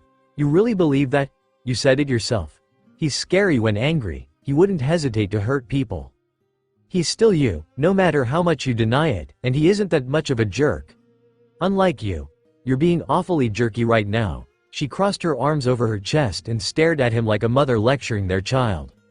He's going to break into impel down, Luffy suddenly yelled, along with Portgas d'Ace. he's a pirate. Oh. Rika stared up at him in horror. How long have you known? She dreaded the thought of their Luffy finding out the truth of the other one, and now he had. He wasn't taking the news very well. She looked down at the floor, hiding her eyes with her fringe. Luffy was breathing heavily and his body trembled in half-restrained anger. When she didn't respond, she could almost hear his confusion. Rika, he said unsurely, voice vulnerable for a moment. She grit her teeth. Does it even matter? She said quietly, and his gaze burned. His breath hitched and the tension mounted again. You even told Toma and I that you wanted to be a pirate once. At least in one world you're able to live happily, right? The hell is that supposed to mean? Luffy growled, and he gripped her shoulders tightly. Rika tried not to flinch. Maybe you're right, he isn't you, but at least he isn't blinded by prejudice, she hissed. Luffy's eyes widened, and he stepped away from her, expression akin to a mix of betrayal and disgust. You knew, he said quietly, you knew he was a pirate. Rika couldn't look him in the eyes, but nodded her head stiffly. He began to back away from her. Luffy, I'm sorry for not telling you. I knew you'd be angry and I didn't want you to fight again, she said, water welling at the edges of her eyes. He looked hurt, and she knew she'd made a terrible mistake. His expression turned stony, and he turned his back to her. She started after him, but stopped when he spoke. See you, he said quietly, and began running. Luffy, she cried after him. Luffy, it was no use, he wasn't listening anymore. Luffy roared and punched the wall, fury thrumming through his system. You knew the entire time. He hadn't realized that he was crying. It hurt. She'd known all along that the monster with his face had been a pirate, murderer, and hadn't thought he would need to know. No, she'd purposely kept it from him, even lied to him. I thought you trusted me. Eventually he stopped, staring down at his bloody knuckles. They weren't going to be very happy with him because of all the repair bills. He'd lost count of how many times his grandfather had lost his cool when he'd broken a wall, it being an accident or on purpose beside the point. Then he heard voices. Curiously, he listened to them. He recognized them belonging to Admiral Akainu and Admiral Kizaru. His breathing evened out and the rage that he'd been feeling sunk back into his unconscious. It's going to be a problem if he has mastery over all three colors of haki, Akainu said lowly. Kizaru answered after a moment of contemplation, he likely has a devil fruit, so throwing him into the ocean or Kairoseki bullets should work. Luffy knew who they were talking about instantly. The two admirals were talking about his counterpart, so they must know too. An idea came to him. He stepped out into the hallway that they were walking down. The two admirals stopped in their tracks, staring at him in surprise. He looked up at them without fear, and then smiled. I have something to tell you, sir.